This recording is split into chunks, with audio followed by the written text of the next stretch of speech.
Hi everybody, welcome to Minute to Skim It.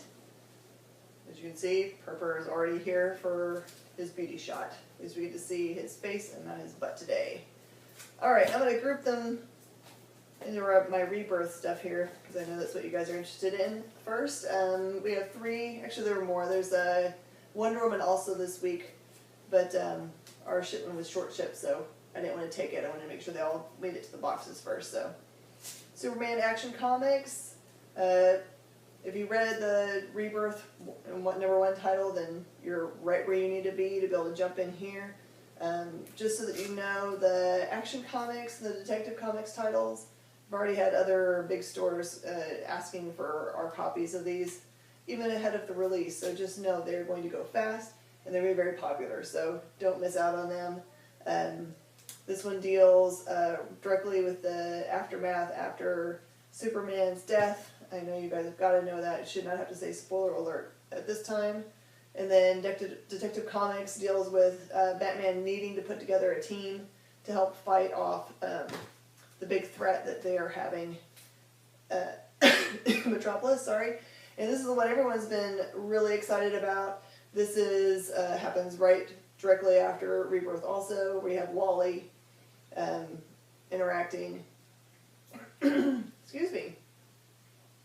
And so it doesn't quite get into the part where, remember we were talking about there's going to be another Speed Force storm and more people are going to get struck. So this is just more of those, the two Flashes, getting reacquainted. So definitely need it to figure out what's going out afterwards. So don't miss out on that title. It's not one you can just like skip. So Daredevil. This is actually Daredevil #8, but it's the beginning of a new storyline. If you like really cool, twisty stories, imagine the Casino Royale James Bond kind of book. That's what this is about, because he's at the casino trying to win mad about some money, and it's really creative how he does it. So pick that book up. Even if you don't read Daredevil, you don't really need to know anything about him except for he's a blind lawyer, and he's a superhero also. So pick that up. This is the first of the series of Life and Death for Prometheus. So this is the jump-in spot for this one. You probably know all you need to know about that one, because, you know, it's Prometheus, and he's a big, powerful guy, and he doesn't really understand humans, so he pretty much destroys them all the time. Alright, so if you missed last week, the Civil War #1, the regular Civil War #1, I do have some extra copies coming, but please tell me that you want them, because I think I only got 10. So if you speak for them on the wish list, they're yours. So, and you'll need to read it, because it's really good. So this is Gods of War #1. So this is dealing with Hercules. He kind of feels like he's an outsider in the group. You actually get to see some of the events that happen in Civil War #2 from his point of view.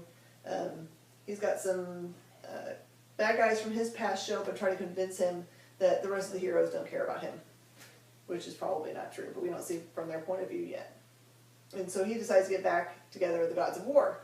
Thunderbolts #2. Remember last week I told you that the Thunderbolts #1 is a huge tie-in to this backstory about Kobik and her dastardly deed that she does at the very end of Thunderbolts #1, which I think we still have a couple copies of if you want to pick it up. So this picks up right where that one left off. Don't miss it. I think that it's going to be important for the overall storyline that's going on throughout all Civil War and just in general the Marvel books. Alright, Fix #3. I don't know if a lot of you guys started reading this book at the very beginning. I've been recommending it every time. It is full-on ridiculousness. These two cops are definitely not good guys in the traditional sense, and they have always these dumb plans for how to do stuff. And this begins with a dumb plan where they want to get a script that they're writing into the hands of this starlet who was a child actor and has gone off the rocker, and just everything that could possibly go wrong goes wrong. Read it. It'll make you feel icky inside, just like Preacher does, but it's so good. Oh my gosh! Nick Spencer writes amazingly good books, so, and you will not be sad because, you know, there's always got to be a shot of Pickles in there, and there is definitely a picture of Pickles in there. Pickles the dog, by the way. All right, I will see you guys at the store tomorrow. Have a good night.